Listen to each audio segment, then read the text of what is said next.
जेडी मल तव्हां खां क़यामत वारे ॾींहुं अल्लाह तबारक व तआला चवंदो घुर छा घुरंदी ए फातिमा रज़ी अल्लाह अन्हा तव्हां छा घुरंदो पोइ फातिमा रज़ी अल्लाह अन्हा छा थो चवे ॿुध चवे तो मां पंहिंजो शहीदन जा तमाम खून तमाम रंगे हथन सां कपड़ा शयूं खणी करे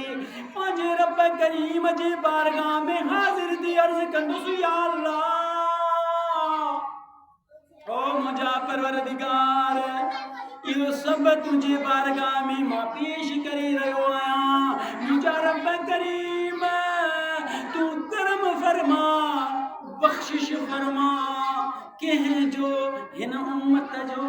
मुझे काबे साईं जे उम्मत जो मुझे काबे साईं जे उम्मत जो कहिड़े उम्मत जो गुनाहगार उम्मत जो कहिड़े उम्मत जो नाफरमान उम्मत जो कहिड़े उम्मत जो नमाज न पढ़े उम्मत जो हाय हाय हाय उम्मती तुंहिंजे ज़िंदगीअ ते है पा रब चवे तो मां रब जो गज़ब जे मथा रहमत मुझो गालिब अजो के मौजू में शामिल तुझो नबी रहमत लिल आलमीन चवे मां पांजे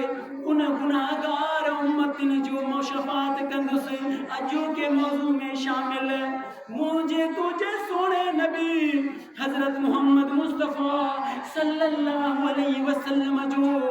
वाह प्यारी लाडली दियो फातिमा रज़ी अल्लाह अन्हा